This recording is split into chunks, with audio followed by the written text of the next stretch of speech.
Quítate de ahí, estorbo. Esa silla es para mi verdadera nieta.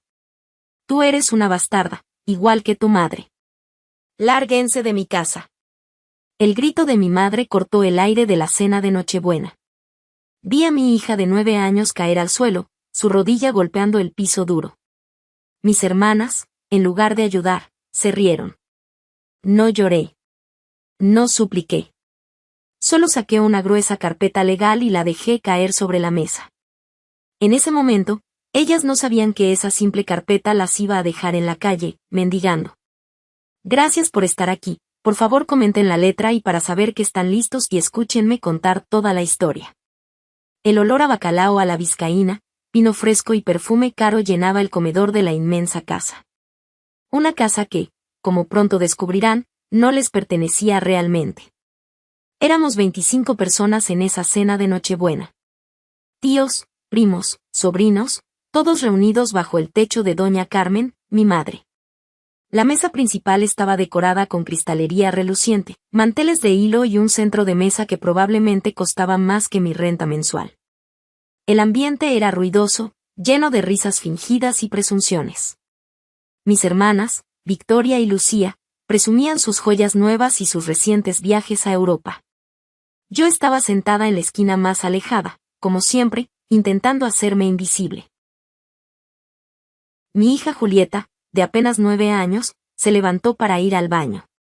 Al regresar, confundida por el alboroto de los primos que corrían por el salón, se sentó por error en una de las sillas vacías cerca de la cabecera, junto a mi madre. Fue un segundo. Un simple error de una niña pequeña cansada.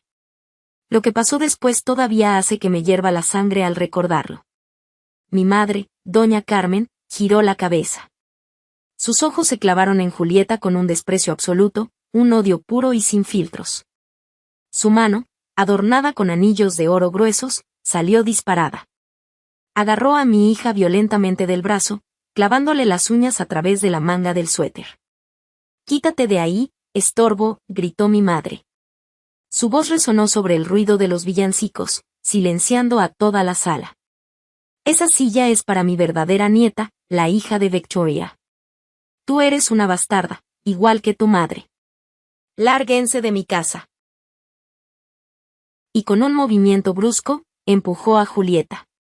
Mi niña perdió el equilibrio. Cayó de lado y su rodilla golpeó el duro piso de mármol con un sonido seco, un golpe sordo que me paralizó el corazón. Julieta se quedó en el suelo, aturdida, con los ojos muy abiertos y llenos de lágrimas que no se atrevía a dejar caer. Miró a su alrededor buscando ayuda. El comedor entero se quedó en un silencio sepulcral. Nadie movió un dedo. 25 familiares, adultos, viendo a una niña en el suelo. Giré la vista hacia mis hermanas. Victoria estaba tomando un sorbo de su copa de vino tinto y simplemente desvió la mirada, aburrida. Lucía, por su parte, soltó una pequeña risa burlona, tapándose la boca con la mano como si acabara de ver un buen chiste en la televisión. Esperaban que yo reaccionara como siempre. Esperaban que agachara la cabeza, que pidiera perdón por existir, que recogiera a mi hija llorando y me fuera por la puerta de atrás muerta de vergüenza. Durante 35 años, ese había sido mi papel. La oveja negra, el tapete donde todas se limpiaban los zapatos. Pero esa noche no. Esa noche se les acabó el juego. Me levanté despacio. No había lágrimas en mis ojos. Caminé hacia Julieta, la tomé de la mano y la ayudé a ponerse de pie. Le sacudí el pantalón y le di un beso en la frente. Luego, me giré hacia mi madre. Ella me miraba con la barbilla en alto, desafiante, esperando mis disculpas. Metí la mano en mi bolso. Mis dedos rozaron el cartón duro de la carpeta que llevaba días cargando como un arma cargada. La saqué. Era gruesa, llena de cientos de hojas membretadas, sellos notariales y estados de cuenta. Caminé hasta la cabecera. La respiración de mi madre se detuvo cuando levanté la mano y dejé caer la carpeta pesadamente sobre sus finos platos de porcelana. El golpe hizo saltar los cubiertos y derribó la copa de vino de Lucía, manchando el mantel blanco de rojo brillante. La miré directo a los ojos, esos ojos fríos y calculadores, y le dije solo 4 palabras con la voz más tranquila y letal que jamás haya salido de mi garganta. Nos vemos en los tribunales. Me di la vuelta, tomé la mano de mi hija y caminé hacia la puerta principal. A mis espaldas, el silencio se rompió en 1.000.000 de pedazos. Escuché el jadeo de mi madre al abrir la primera página de la demanda. Luego, el grito histérico de Victoria. Yo no miré atrás. Abrí la puerta y salí a la noche fría, sintiendo por primera vez en mi vida que podía respirar. Para entender cómo llegamos a esa noche de Navidad donde el infierno se desató en la mesa, tienen que entender de dónde vengo. Crecer en mi casa era como vivir en un campo minado emocional. Si pisabas mal, explotabas. Y yo siempre pisaba mal, simplemente por existir. Mi madre siempre dejó muy claro quiénes eran las reinas y quién era la sirvienta. Victoria y Lucía, mis hermanas mayores, eran perfectas. Tenían el cabello liso, la piel clara y el carácter dócil que mi madre exigía. Yo era diferente. Yo cuestionaba, yo respondía. Y por eso, fui condenada al rincón oscuro de la familia. Recuerdo que, en los cumpleaños, mis hermanas recibían regalos inmensos, vestidos de boutique. Yo recibía ropa usada de ellas o, a veces, solo un libro escolar que mi madre compraba diciendo, a ver si así se te quita lo rebelde. El abuso psicológico era el plato principal de cada día. Mi madre era una artista de la crueldad disfrazada de broma. Hacía comentarios sobre mi peso, sobre mi cabello, sobre cómo nadie me iba a querer nunca. Y si yo me atrevía a mostrar dolor, ella rodaba los ojos y decía, «Ay, Elena, no aguantas nada. Es una broma. Eres demasiado sensible, por eso estás sola». Mi única tabla de salvación en ese océano de desprecio fue mi abuela Inés. Era la madre de mi padre, una mujer de carácter fuerte, que había construido su fortuna con negocios de bienes raíces desde abajo. La abuela Inés nunca tragó a mi madre. Sabía exactamente qué clase de víbora interesada era. «Tú tienes mi sangre, Elena», me decía la abuela mientras me acariciaba el pelo en el patio de su casa, a escondidas de mi madre. «Tienes mi temple. Ellas son puro adorno, pero tú tienes fuego. Nunca dejes que esa mujer te apague la luz». La abuela Inés me enseñó a leer balances, me hablaba de cómo manejar el dinero, de cómo no depender de ningún hombre. Era mi refugio. Pero la tragedia tiene una forma cruel de golpear cuando más débiles somos. Primero fue el funeral de mi padre, un ataque cardíaco repentino que destrozó a la familia. Mi madre apenas derramó 2 lágrimas antes de preguntar por los seguros de vida. 10 años después, la peor pesadilla se hizo realidad. Llegó el funeral de la abuela Inés.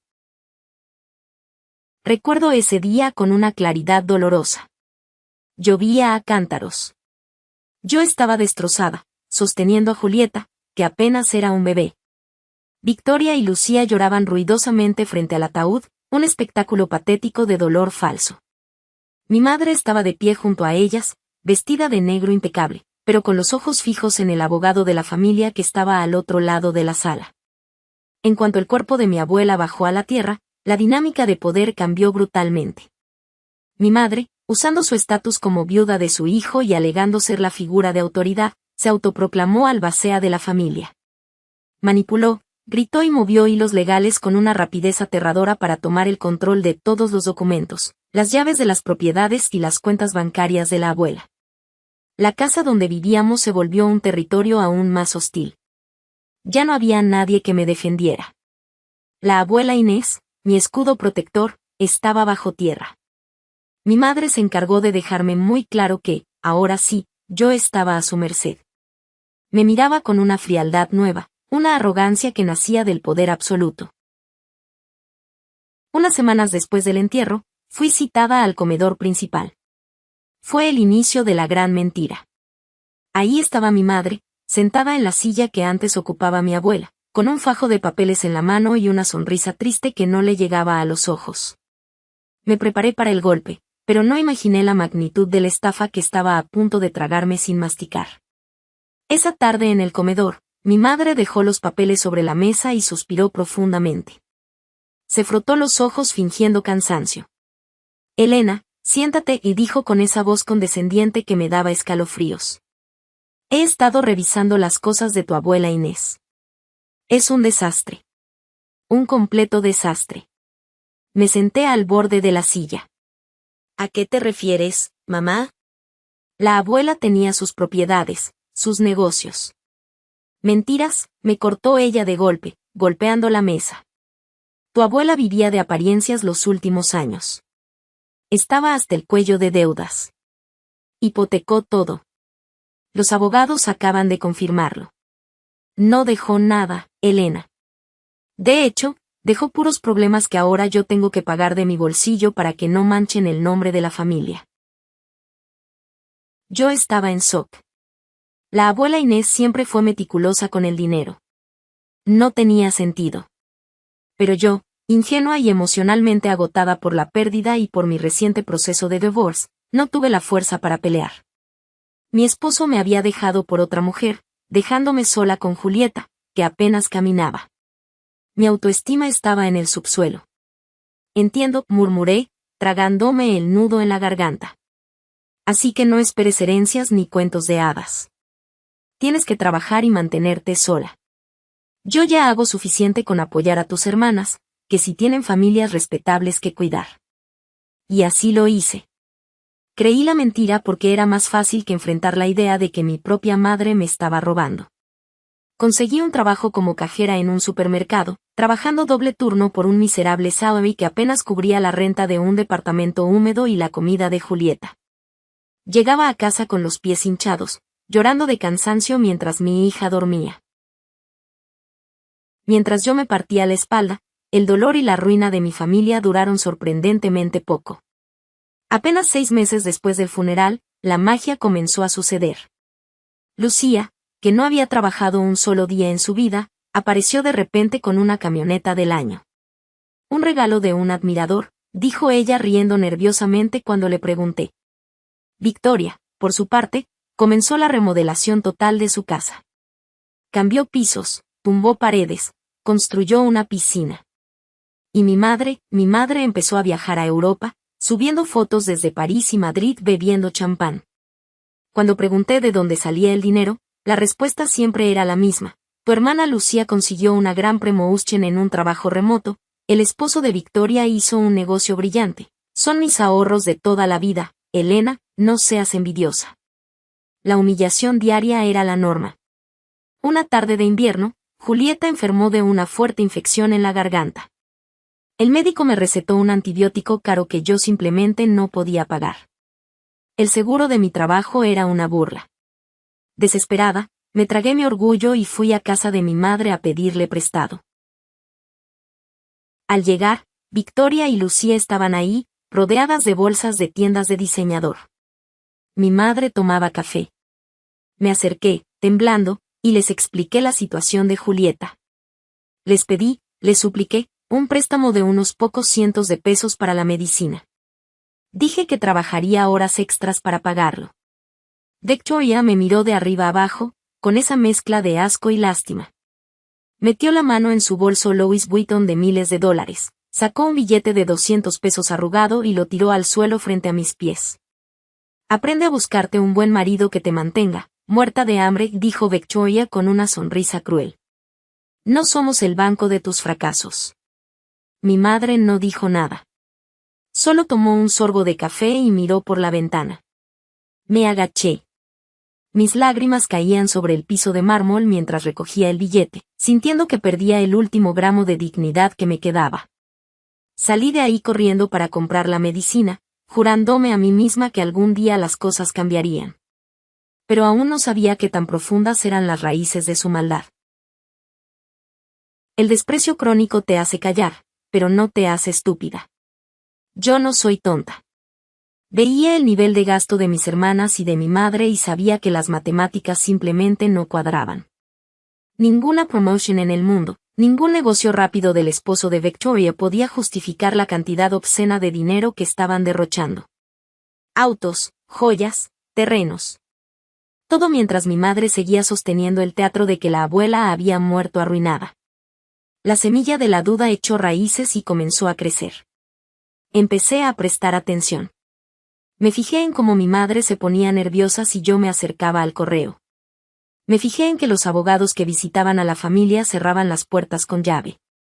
El descubrimiento real, el hilo del que tiré para desenredar toda la madeja de corrupción, llegó por pura casualidad, en un día de limpieza. Faltaban 2 meses para Navidad. Mi madre me había ordenado ir a su casa a limpiar el ático bajo la excusa de que yo no aportaba nada a la familia y debía ser útil. Necesitaban sacar cajas viejas. Acepté porque Julieta necesitaba zapatos nuevos y esperaba que mi madre me diera unos pesos por el trabajo. Estaba moviendo cajas de cartón llenas de polvo en la oscuridad del ático. Al levantar una caja particularmente pesada, el fondo cedió y el contenido se desparramó por el suelo sucio. Eran papeles viejos, recibos, basura. Me agaché para recogerlos, apurada por terminar. Y entonces, lo vi. Un sobre blanco, grueso, de una institución bancaria de inversiones internacionales. Lo que me congeló la sangre no fue el logo del banco, sino el nombre impreso en la ventanilla transparente. A nombre de Julieta Ramírez, Fideicomiso Educativo. Mis manos empezaron a temblar. El sobre estaba abierto, rasgado de mala manera. Un college fund. Un fondo para la universidad. Saqué los papeles del interior. Eran estados de cuenta de hacía un año. Las cifras estaban ahí, impresas en negro sobre blanco. Cientos de miles de dólares. No pesos. Dólares. Y había otro documento en el mismo fajo. Era un resumen de un trust, una copia del testamento original de la abuela Inés. Busqué mi nombre frenéticamente con el dedo, siguiendo las líneas de texto legal. Mi respiración se aceleraba. Ahí estaba.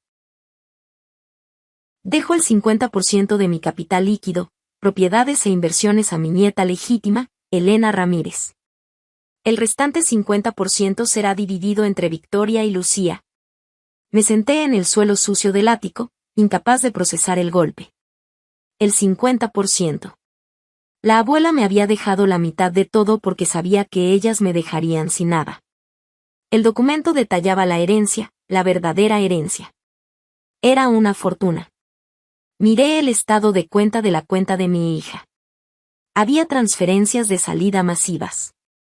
Retiros bajo el concepto de manutención aprobada por tutor legal. Mi madre. Ella había estado falsificando firmas o usando poderes notariales que obtuvo ilegalmente para vaciar las cuentas. Me estaban robando. No me habían negado ayuda. Me habían robado el futuro de mi hija para pagarse viajes a París y piscinas nuevas. La medicina que tuve que mendigar, el billete de 200 pesos tirado al suelo, todo eso ocurrió mientras ellas se bañaban en el dinero que por derecho divino y legal era mío. No grité. No bajé corriendo las escaleras para enfrentarlas. La rabia que sentí en ese momento no fue caliente y explosiva. Fue una rabia fría. Un hielo absoluto que me recorrió las venas y me aclaró la mente de una forma que nunca había experimentado. Si bajaba ahora, sin pruebas sólidas, mi madre destruiría esos papeles y contrataría a los mejores abogados para silenciarme y amenazarme con quitarme a mi hija por estar loca. Tomé mi celular, que tenía la pantalla estrellada, y le tomé fotos a cada maldita página. Cada número de cuenta, cada nombre de fideicomiso, cada fecha de transferencia.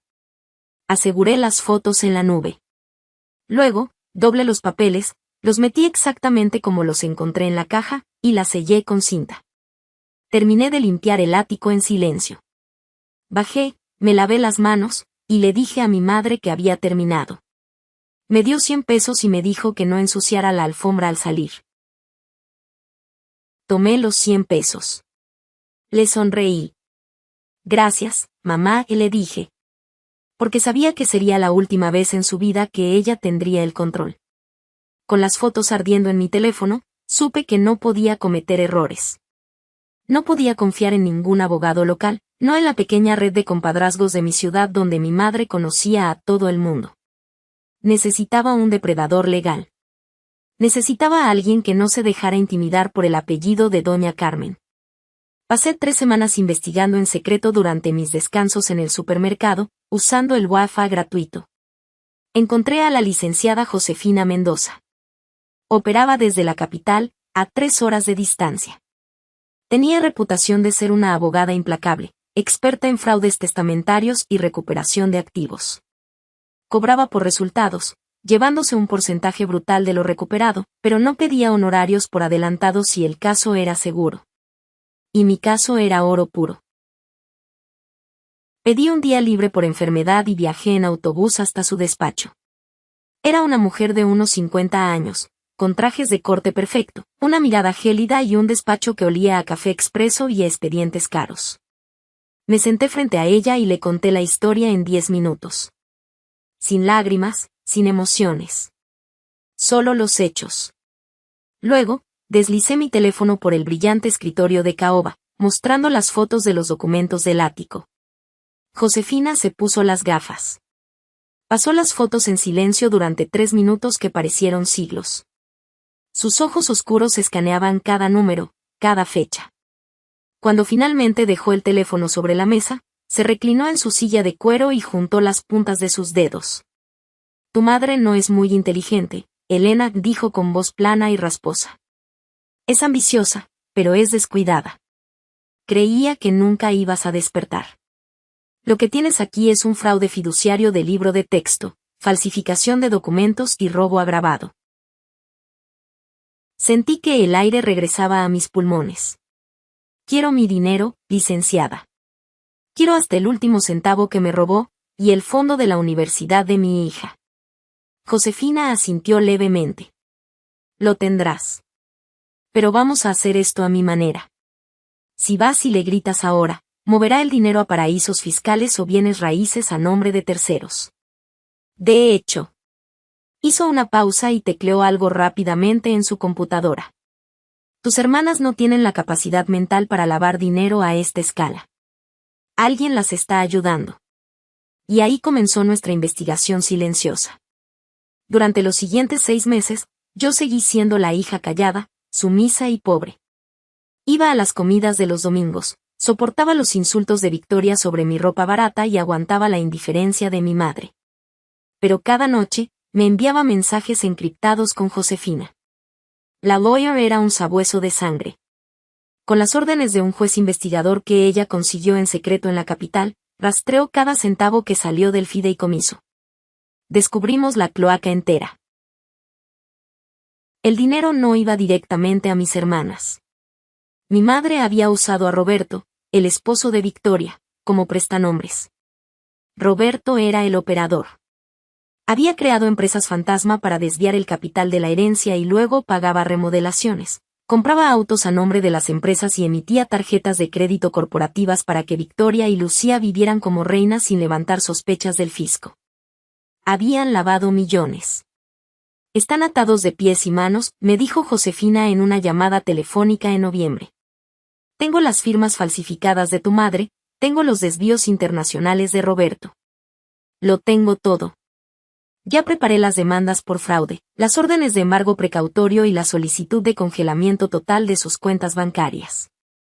Solo necesito saber cuándo quieres que las presentemos ante el juez. Miré el calendario. Faltaba un mes para la Nochebuena. La fiesta más grande de mi madre. La noche donde ella invitaba a toda la alta sociedad, a la familia extendida, para presumir su riqueza robada. En Navidad, le respondí con la voz firme. Quiero que el juez firme el embargo la mañana del 24 de diciembre. Les entregaré las copias de la demanda yo misma durante la cena. Josefina sonrió al otro lado de la línea. Fue una sonrisa que me heló la sangre, pero que me hizo sentir a salvo. Me gusta como piensas, Elena. La venganza se sirve fría, pero los embargos se sirven en días festivos para que no puedan encontrar un abogado que los defienda a tiempo. Los días previos a la Navidad fueron una tortura psicológica. Saber que tenía el poder de destruirlas en mis manos, en una simple carpeta de cuero, me hacía sentir como si caminara con dinamita en los bolsillos.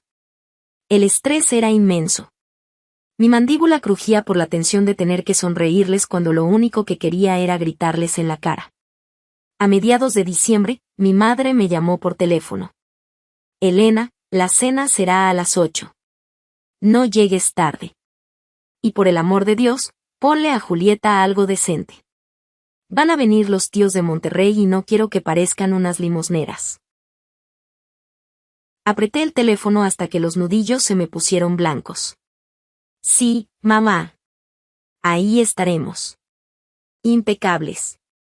Compré un vestido sencillo pero bonito para mi niña con lo último de mi quincena.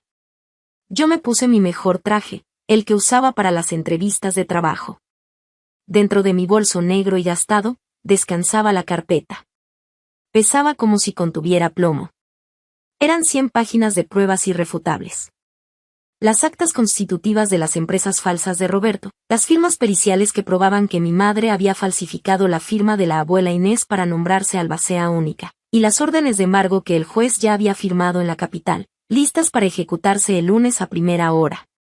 Cuando llegamos a la mansión esa noche del 24, el ruido era ensordecedor. Las luces brillaban en el enorme árbol lleno de esferas de cristal. Los parientes se paseaban con copas de vino caro. Al entrar, noté inmediatamente las miradas de lástima de las tías y los susurros a mis espaldas. Pobre Elena, tan demacrada, escuché decir a la tía Rosa. Menos mal que Carmen es tan buena y no la deja en la calle. Tuve que morderme la lengua hasta sentir el sabor a sangre para no explotar ahí mismo. Me senté en una esquina y me dediqué a observar. Observé a Victoria pavonearse con un collar de perlas que, según los documentos en mi bolso, se había comprado con el dinero destinado a la educación universitaria de mi hija. Observé a Lucía presumir su nuevo reloj de diamantes, comprado con el dinero que mi abuela me dejó para asegurarme de que nunca más me faltara comida. Y luego llegó el momento de los regalos. Mi madre se sentó junto al árbol como una reina repartiendo limosnas. Llamó a los hijos de Victoria. Les entregó cajas inmensas, consolas de videojuegos, computadoras portátiles, ropa de marca. Los niños gritaban de emoción. Luego, mi madre miró hacia nuestra esquina. Julieta, ven acá, chamaca. Mi hija caminó tímidamente hacia ella. Mi madre rebuscó detrás del árbol y sacó una bolsita de papel arrugada. Se la entregó sin mirarla a los ojos. Julieta la abrió. Dentro había un par de calcetines baratos y una muñeca de plástico de la tienda de $1. Julieta, con sus grandes ojos tristes, miró los regalos de sus primos y luego su bolsita. Pero ella era una niña buena. Sonrió y dijo, gracias, abuela. Mi madre ni siquiera le respondió. Se giró a seguir platicando con Lucía.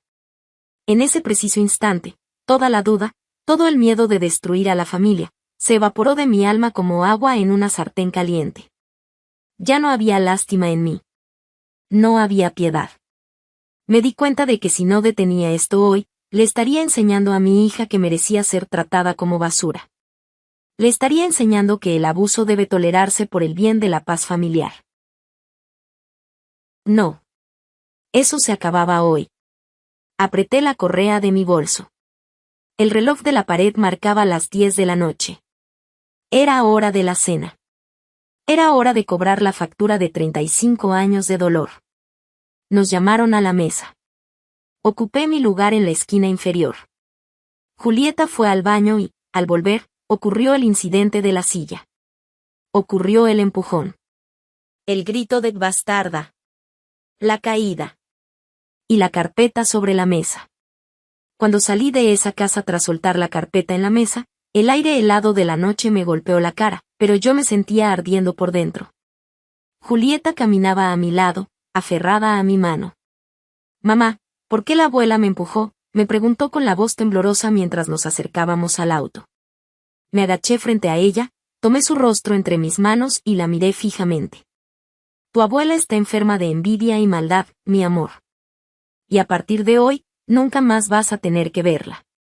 Te lo prometo. Justo cuando abría la puerta del auto, escuché pasos apresurados crujiendo sobre la grava del camino de entrada. Era el tío Arturo, el hermano de mi padre difunto. Siempre fue un hombre serio, de pocas palabras, que rara vez intervenía en los dramas de mi madre. Elena, espera, me llamó, casi sin aliento. Se detuvo frente a mí. Su rostro reflejaba asco e indignación por lo que acababa de presenciar en el comedor. Miró la rodilla raspada de Julieta. Siempre supe que esa mujer era una víbora, pero golpear a una niña. Elena, si esa carpeta que dejaste en la mesa es lo que creo que es, quiero que sepas que cuentas conmigo. Tienes mi apoyo. Yo testificaré a tu favor si es necesario. Le di las gracias, con un nudo en la garganta. Alguien en esta familia por fin veía la verdad. Manejé hasta nuestro pequeño departamento. Cerré la puerta con doble llave. Acosté a Julieta, le puse hielo en la rodilla y esperé. Sabía que la bomba iba a detonar muy pronto. El fin de semana pasó en un silencio sepulcral. No hubo mensajes ni llamadas. Seguramente estaban buscando abogados desesperadamente, intentando descifrar el laberinto legal que Josefina había construido a su alrededor. Pero era fin de semana festivo. Nadie trabaja en Navidad. La verdadera explosión llegó el lunes por la mañana a las 9:05 de la mañana. Mi teléfono celular comenzó a vibrar salvajemente sobre la mesa de la cocina. El nombre Victoria parpadeaba en la pantalla. No contesté. Dejó un mensaje de voz. Luego llamó Lucía. Luego, el número de la casa de mi madre. Mi teléfono se llenó de notificaciones en cuestión de minutos. El sistema bancario había abierto. El embargo se había ejecutado. Puse el altavoz y escuché el primer mensaje de voz. Era Victoria. Su voz estaba completamente desquiciada, histérica, mezclando gritos y sollozos. Elena, eres una maldita perra. Estaba en el centro comercial y mis 3 tarjetas de crédito fueron declinadas. Me rebotaron los pagos del auto. La policía fue al trabajo de Roberto con una orden de embargo. Te voy a destruir. Llamaré a servicios infantiles y diré que estás loca. Te quitaré la custody de esa mocosa. Me vas a devolver mi dinero. El miedo que intentó infundirme con amenazar mi custody sobre Julieta no funcionó. Sus amenazas solo confirmaban su pánico. El siguiente mensaje era de Lucía. Lloraba desconsolada. Hermanita, por favor. Debe ser un error. El banco dice que nuestras cuentas están congeladas por orden de un juez federal. Yo no he hecho nada malo, te lo juro. Por favor, diles que lo descongelen, tengo que pagar mi viaje a Miami. La audacia de la ignorancia era fascinante. El último mensaje fue de mi madre. Su tono era diferente. No había gritos histéricos. Su voz sonaba baja, áspera y cargada de un veneno oscuro. Te crees muy lista, ¿verdad? ¿Crees que unos papeles falsos van a asustarme? Yo soy Carmen Ramírez. Yo construí esta familia. No te vas a llevar un solo peso, Elena.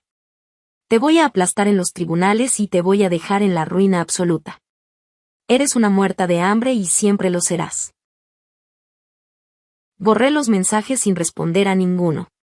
Entré a la aplicación de mensajería y vi que el chat familiar estaba en llamas. Tías y primos me acusaban de haber enloquecido, de querer arruinar a mi pobre y anciana madre por celos. Bloqueé el grupo completo. Me preparé un café negro, me senté frente a la ventana y esperé la llamada de Josefina. El telón había caído, pero la obra maestra apenas comenzaba en los juzgados. El mes de enero llegó frío e implacable. El día de la primera audiencia en el Tribunal Civil, me puse mi traje gris mejor planchado. Me encontré con la licenciada Josefina en las escaleras del juzgado. Llevaba un abrigo negro impecable y cargaba un maletín de cuero grueso. No me sonrió, solo asintió con la cabeza, lo cual me dio más seguridad que 1000 abrazos. Entramos a la sala de audiencias. El ambiente estaba cargado. Del otro lado del pasillo estaban mi madre, Victoria y Lucía. Se habían esforzado mucho en su vestuario. Atrás quedaron los abrigos de piel y las joyas ostentosas. Mi madre llevaba un vestido negro, sobrio, y un rosario enroscado en la mano, jugando el papel de la pobre viuda anciana y devota. Victoria y Lucía lucían desmaquilladas y pálidas, actuando como víctimas aterrorizadas. Faltaba a alguien clave, Roberto, el esposo de Victoria, estaba misteriosamente ausente.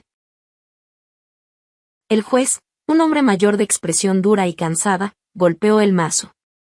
El abogado de mi madre era un tipo engominado, de traje caro, famoso por defender a políticos corruptos. Se puso de pie e inició su defensa.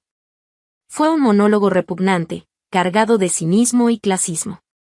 Su señoría, comenzó, paseándose frente al estrado con falsa indignación. Estamos aquí ante un caso clásico de resentimiento filial. Mi clienta, doña Carmen, es una matriarca respetable. La demandante, su hija Elena, tras un doloroso divorcio y fracasos personales, ha desarrollado una obsesión enfermiza por destruir la reputación de su madre. El abogado agitó las manos. Es cierto que la abuela Inés dejó ciertos fondos. Pero fue voluntad expresa de la fallecida, comunicada verbalmente a mi clienta como albacea, que ese dinero se usara para el beneficio familiar conjunto. Las supuestas transferencias que menciona la parte demandante fueron para gastos médicos, remodelaciones necesarias para la familia y apoyo emocional. Elena fue desheredada moralmente por su comportamiento inestable. Solicitamos que se levante el embargo precautorio de inmediato, pues están dejando a 3 mujeres honestas en la indefensión. Sentí la bilis subir por mi garganta. Usaban mi sufrimiento y mis dificultades económicas para justificar su robo millonario. Mi madre fingió limpiarse una lágrima inexistente con un pañuelo de seda. Josefina no se inmutó. Se levantó lentamente, ajustó sus gafas y caminó hacia el centro de la sala. Llevaba en las manos unos documentos gruesos. Su señoría, la defensa de la contraparte sería conmovedora si estuviéramos en una telenovela, dijo Josefina con una voz de hielo que cortó la sala. Desafortunadamente para ellos, estamos en un tribunal de derecho y los números no tienen sentimientos. Josefina se acercó al estrado del juez y le entregó un legajo. El documento del fideicomiso original, registrado ante notario público, no menciona estados de ánimo, divorcios ni herencias morales. Menciona porcentajes. 50% para mi clienta. El dinero del fondo educativo estaba exclusivamente a nombre de la menor, Julieta. El abogado de mi madre intentó interrumpir. Objeción. Esos fondos fueron administrados por la tutora legal. Cállese y déjeme hablar, rugió Josefina de repente, golpeando el estrado del abogado contrario. Toda la sala saltó. Su señoría, anexo la prueba pericial caligráfica. Doña Carmen falsificó la firma de la difunta Inés para autonombrarse albacea única. Además, hemos rastreado el dinero. Los supuestos gastos familiares incluyen la compra de propiedades a nombre de empresas fachada creadas por el señor Roberto, yerno de la demandada, quien, por cierto, Josefina sonrió malévolamente, intentó sacar 1 millón de pesos del país anoche y ha sido retenido por las autoridades fiscales. El rostro de Victoria se descompuso por completo. Su boca se abrió en un grito sordo. Miró a mi madre con pánico. ¿Roberto detenido? La fachada perfecta se estaba derrumbando frente a los ojos del juez. El juez miró los documentos periciales. Su rostro se endureció. Miró a mi madre no como a una viuda, sino como a una delincuente de la peor calaña. El embargo se mantiene firme, sentenció el juez, golpeando el mazo. Y ordeno una auditoría forense total de los últimos 5 años. Señora Carmen, le sugiero que no intente mover un solo vaso de agua de su casa, o la siguiente orden que firme será de aprehensión penal por fraude y falsificación. El mazo resonó como un disparo. Mi madre me miró desde el otro lado de la sala. Por primera vez en 35 años, no vi desprecio en sus ojos. Vi terror absoluto. El eco del mazo del juez todavía resonaba en las paredes del juzgado cuando la verdadera naturaleza de mi familia quedó expuesta. Hasta ese momento, mi madre y mis hermanas habían mantenido una fachada de unidad inquebrantable, una alianza construida sobre el dinero que me habían robado. Pero cuando el dinero desaparece, la lealtad de los cobardes se esfuma con él. Salimos al pasillo del tribunal. El aire acondicionado estaba helado, pero las frentes de Victoria y Lucía brillaban por el sudor. Yo me quedé unos pasos atrás junto a mi abogada Josefina, observando el espectáculo como quien mira un accidente de tránsito en cámara lenta. El abogado de mi madre caminaba apresurado hacia la salida, hablando frenéticamente por su teléfono celular, intentando averiguar qué había pasado con Roberto. Victoria corrió detrás de él, tropezando con sus propios tacones de diseñador. Lo agarró del brazo con desesperación. Le exigía respuestas, gritando que su esposo era un hombre de negocios honesto, que seguramente todo era un malentendido con los impuestos. El abogado la miró con una mezcla de lástima y profundo fastidio. Se soltó bruscamente del agarre de Victoria y le soltó la verdad en la cara, sin anestesia. Resultó que Roberto no solo había lavado el dinero de la herencia que me correspondía, sino que, al enterarse de la orden de investigación federal que Josefina había metido en secreto, entró en pánico. Roberto supo que el barco se hundía. ¿Y qué hizo el gran hombre de la familia? Lo que hacen las ratas. Esa misma madrugada, mientras Victoria dormía, Roberto vació las 2 únicas cuentas bancarias que estaban a su nombre y que aún no habían sido congeladas por el juez. Tomó el pasaporte y huyó. Y no huyó solo. La policía fiscal había confirmado que Roberto abordó un vuelo hacia Sudamérica acompañado de su secretaria, una mujer 20 años menor que él. Dejó a Victoria con una hipoteca gigantesca, las cuentas bloqueadas y la responsabilidad penal del fraude respirándole en la nuca. Cuando el abogado pronunció las palabras huyó con su amante, Victoria dejó escapar un grito que me heló la sangre. Fue un alarido animal. Las rodillas le fallaron y cayó al suelo del pasillo, justo ahí, frente a los guardias de seguridad y decenas de desconocidos. La mujer que toda su vida me había humillado por mi divorcio, la mujer que me restregó su matrimonio perfecto en la cara mientras yo no tenía para comer, estaba ahora arrastrándose en el piso de un juzgado público, engañada, arruinada y abandonada. Pero la tragedia no unió a mi familia. La detonó. Lucía, al ver a su hermana colapsar, no se agachó para abrazarla. Su rostro, siempre maquillado a la perfección, se contorsionó en una máscara de odio.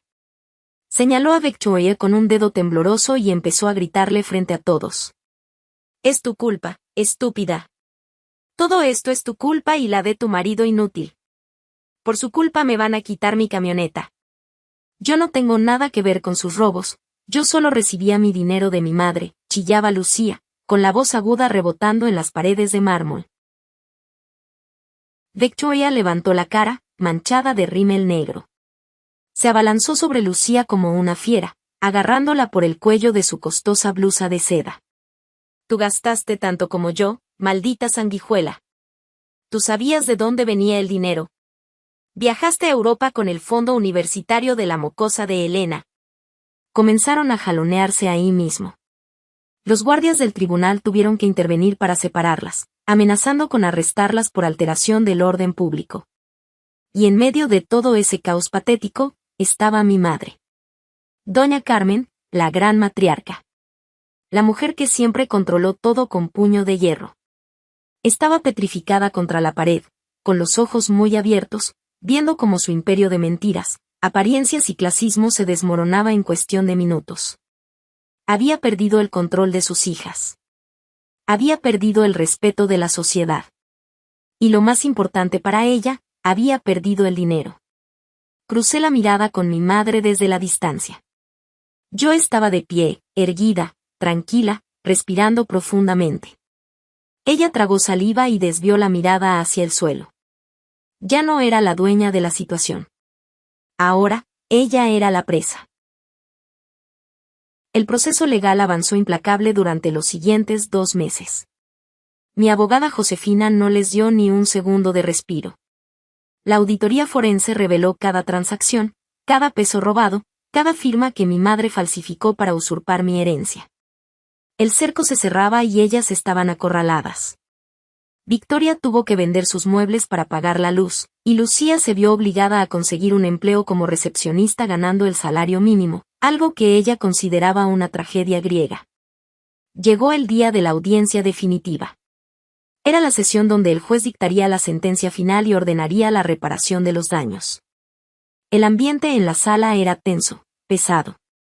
Mi tío Arturo, el hermano de mi difunto padre, estaba sentado en la primera fila del lado del público, justo detrás de mí.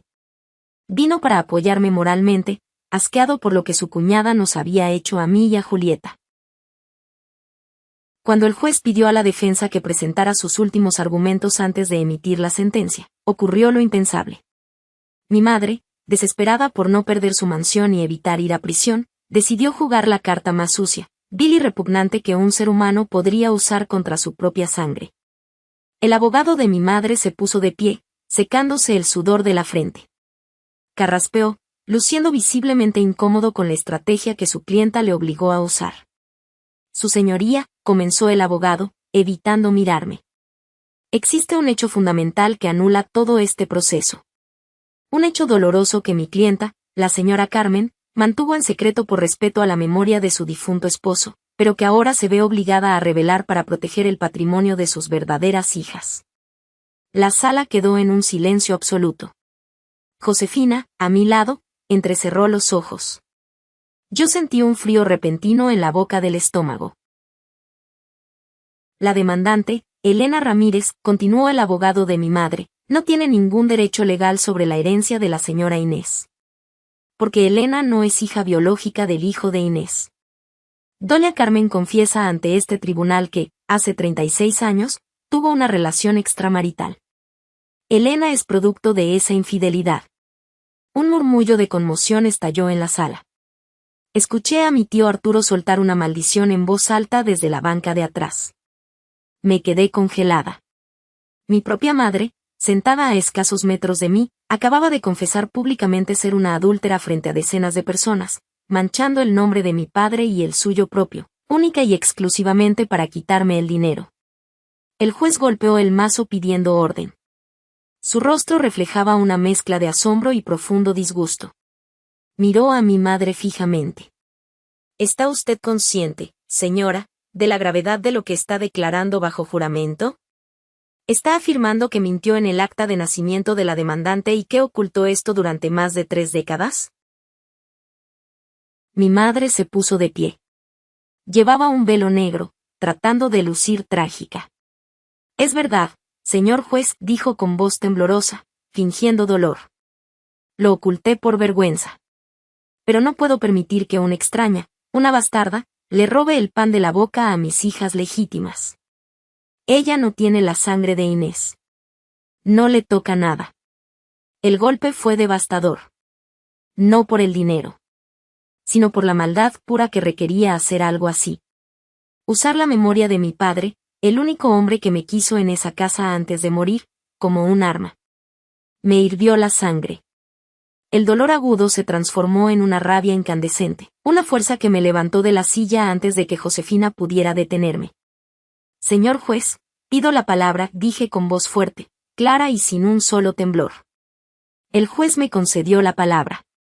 Caminé un paso hacia adelante. No miré a mi madre, la ignoré por completo. Miré al juez directamente a los ojos.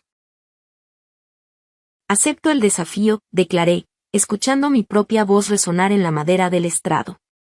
Si la señora Carmen afirma que no soy hija de su esposo, exijo que este tribunal ordene una prueba de ADN de paternidad en este preciso momento, utilizando los registros médicos y las muestras conservadas de mi difunto padre, o el ADN de mi tío Arturo aquí presente. Pero pongo una condición. El juez asintió, interesado. Hable. Si la prueba demuestra que ella tiene razón y yo no soy hija de mi padre, retiraré la demanda. Me iré sin un centavo. Pero si la prueba demuestra que está mintiendo, si demuestra que soy hija legítima, exigiré el 100% de los daños, el embargo total de todos sus bienes sin excepción, y presentaré cargos penales por perjurio y daño moral contra ella. Mi madre tragó saliva de forma ruidosa. Su rostro palideció, pero su orgullo tóxico no la dejó retroceder. Creyó que yo me iba a asustar. Creyó que el miedo a la duda me haría aceptar un trato fuera de la corte para callar el escándalo. Se equivocó de hija. El juez estuvo de acuerdo. Ordenó la prueba de ADN inmediata y suspendió la audiencia. Al salir de la sala, mi tío Arturo me abrazó con fuerza. Eres idéntica a Inés, mi niña. Esa mujer cavó su propia tumba hoy. Lo que acaba de hacer no tiene perdón de Dios. Y no lo tenía. Pasaron 3 largas y angustiosas semanas. 3 semanas en las que el chisme corrió por toda la ciudad como un reguero de pólvora. Mi madre se encargó de victimizarse ante las tías y vecinas, diciendo que estaba arrepentida de su pecado de juventud, pero que era una mártir protegiendo a Victoria y Lucía de mi avaricia. Yo me mantuve en silencio. Me enfoqué en mi trabajo, en cuidar la rodilla sana de Julieta y en preparar la nueva vida que nos esperaba. Finalmente, el tribunal nos citó para la lectura de los resultados. La sala estaba abarrotada esta vez.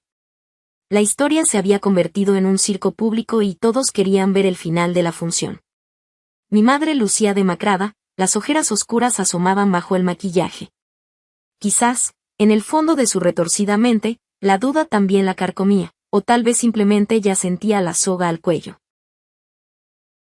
El juez entró, se sentó y abrió un sobremanila sellado con cera roja del Laboratorio Forense del Estado. La sala entera contuvo la respiración. Podía escuchar los latidos de mi propio corazón en mis oídos. El juez sacó la hoja oficial, ajustó sus lentes y leyó en voz alta, sin ninguna emoción en su tono.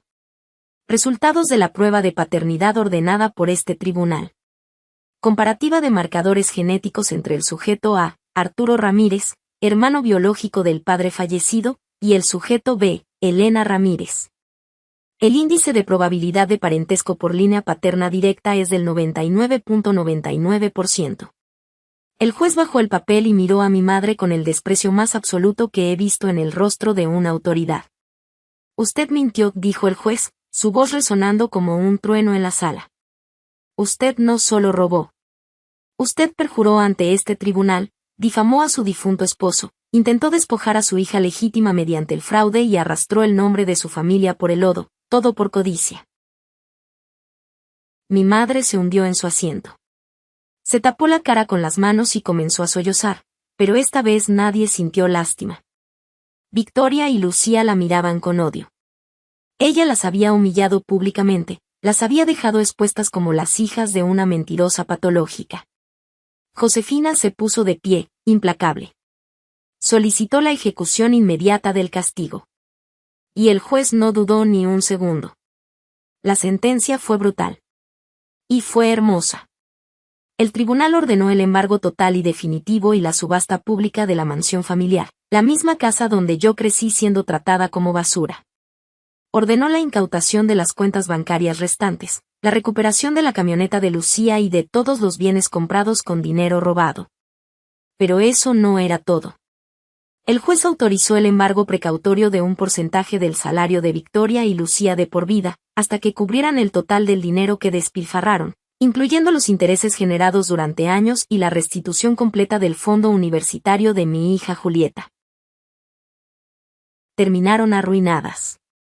Perdieron su estatus, su dinero y su falso honor. Al final de la audiencia, me levanté tranquilamente. Mi madre intentó acercarse a mí, extendiendo una mano temblorosa, balbuceando mi nombre. La abogada Josefina se interpuso en su camino como un muro de contención. Yo simplemente le di la espalda y salí caminando del juzgado, con la frente en alto y el futuro de mi hija asegurado en mis manos. La tinta del juez venció a la sangre envenenada de mi madre. El karma no llega de inmediato, pero cuando llega, cobra con intereses. 6 meses después de la sentencia, mi vida había cambiado radicalmente. Con el dinero recuperado, compré una casa hermosa en un vecindario tranquilo. Tenía un jardín grande donde Julieta podía correr sin miedo a romper cosas caras o ser regañada por respirar muy fuerte. Yo había renunciado al supermercado y abrí mi propio negocio de consultoría, usando los conocimientos que la abuela Inés me enseñó cuando era niña. Dormíamos en paz. Pero la paz requiere limpieza total, y todavía quedaba un último fantasma por exorcizar. Fue una noche de tormenta a principios de otoño. Llovía a cántaros y el viento golpeaba las ventanas de mi nueva casa. Julieta estaba arriba en su habitación, leyendo un libro en su cama calientita. Yo estaba en la sala, tomando un té, cuando escuché el timbre. Miré la pantalla de seguridad. Sentí un vuelco en el estómago. Ahí estaba ella. Mi madre. Estaba empapada de pies a cabeza. Ya no llevaba los abrigos de diseñador ni los peinados de salón. Llevaba un impermeable de plástico barato y zapatos desgastados que se llenaban de lodo en la entrada de mi jardín. Lucía había alquilado un pequeño y miserable cuarto en un barrio peligroso para ambas, ya que Victoria se mudó a otro estado huyendo de sus cobradores. Mi madre ahora sabía lo que era vivir al día, contar las monedas para el autobús, sentir el frío de la pobreza. Abrí la puerta. El viento frío entró de golpe a la sala. Me quedé bajo el marco de la puerta, seca, iluminada por la luz cálida de mi hogar. Ella se quedó afuera, en el escalón de piedra, bajo la lluvia, temblando de frío y de humillación. Elena, dijo mi madre. Su voz era apenas un hilo, ronca y rota. No respondí. Solo la miré. Esperé. De repente, para mi asombro, la gran matriarca orgullosa, la mujer que me hizo sentir menos que un insecto toda mi vida, dobló las rodillas. Cayó de rodillas en el charco de lodo frente a mi puerta. Juntó las manos temblorosas y rompió a llorar, un llanto lastimero, feo, cargado de desesperación real. Hija, por favor, suplicó, levantando el rostro mojado hacia mí. Perdóname. Fui una mala madre, lo sé. Estaba cegada por el dinero, por las apariencias. Lo perdí todo, Elena. Victoria no me habla, Lucía me culpa todos los días por arruinarle la vida. Vivo en un infierno. No tengo para comer bien, mis medicinas son muy caras. Somos familia, Elena. Eres mi hija, mi sangre. Por favor, ayúdame. Déjame ver a mi adorada nieta Julieta, déjame abrazarla. Solo quiero que volvamos a ser una familia. La escuché en silencio. Escuché cada palabra, cada sollozo.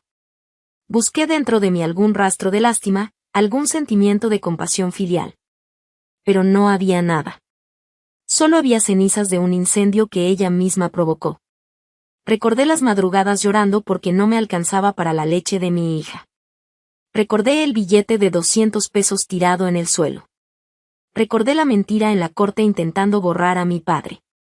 Y sobre todo, recordé el golpe seco de la rodilla de Julieta en el piso de mármol aquella noche de Navidad. Respiré profundo y di un paso hacia ella, sin salir de la casa. Te equivocas, le dije con una voz tan fría y afilada que cortó el ruido de la lluvia. Tú no eres mi madre. Mi madre murió el mismo día que empujaste a mi hija al suelo frente a 20 personas y la llamaste bastarda. No hay ninguna hija tuya viviendo en esta casa. Mi madre soltó un grito ahogado y quiso tocar mis zapatos con sus manos llenas de lodo. No digas eso, Elena, por Dios, perdóname. No tienes el derecho de mencionar el nombre de mi hija jamás, continué, implacable. Julieta no tiene abuela. Ustedes decidieron que yo era la oveja negra, la basura de la familia. Bueno, la basura se encargó de sacarlas a ustedes a la calle. Este es el final de tu historia conmigo. Vuelve a tu cuarto rentado, Carmen. Y nunca, nunca más te atrevas a pisar mi propiedad, o llamaré a la policía para que te arresten por allanamiento. No esperé su respuesta. Retrocedí un paso, empujé la pesada puerta de madera y la cerré de golpe. Escuché el sonido metálico del seguro al girar. Me quedé parada un momento en el pasillo, escuchando sus sollozos ahogados a través de la madera, hasta que poco a poco se desvanecieron y solo quedó el sonido limpio de la lluvia golpeando el techo. Estaba libre. Por primera vez en mi vida, estaba verdaderamente libre. A la mañana siguiente, el sol salió brillante, lavando el cielo y las calles. Preparé el desayuno en mi cocina nueva, con la luz natural entrando por los grandes ventanales. Julieta bajó corriendo por las escaleras en pijama, riendo, con la rodilla perfectamente sana y el alma libre de traumas. Nos sentamos a comer juntas. Mi tío Arturo pasó más tarde a visitarnos, trayendo pan dulce. Él se ha convertido en el verdadero abuelo de Julieta, la única familia que necesitamos conservar de ese árbol envenenado. El dinero de la herencia está seguro. El fondo de la universidad de mi hija está creciendo en el banco. Yo no me convertí en una persona amargada, al contrario. Cortar la parte podrida de mi vida me permitió florecer. A veces el amor propio no se ve como abrazos y palabras de afirmación, A veces el amor propio se ve como una demanda legal de cientos de páginas, poniendo límites de acero y sacando a las personas tóxicas de tu vida sin remordimientos, aunque compartan tu misma sangre. La familia no te da el derecho a abusar, a humillar y a robar. El respeto se gana. Y la dignidad se defiende, aunque tengas que dejarlos a todos en la ruina para conseguirla. Yo recuperé mi vida, mi nombre y el futuro de mi niña. Y ahora me dirijo a ustedes, que me han escuchado hasta este momento. Gracias por quedarte y escuchar mi historia. Espero que te haya resultado significativa de alguna manera. Sé que no soy la única persona que ha tenido que lidiar con familiares que son peores que el enemigo más cruel. Las traiciones familiares duelen más porque vienen de quienes debían protegerte. ¿Te has encontrado alguna vez en una situación similar? ¿Han tenido que tomar una decisión drástica para alejarse de familiares tóxicos y salvar su propia paz mental? Déjenmelo saber en la sección de comentarios, leo cada uno de sus mensajes y aprendo de su valentía. Quiero hacer un trato con ustedes, mi comunidad. Si llegaste hasta este segundo exacto del video, quiero que vayas a los comentarios y escribas la letra W. Esa W significa winner, significa ganador.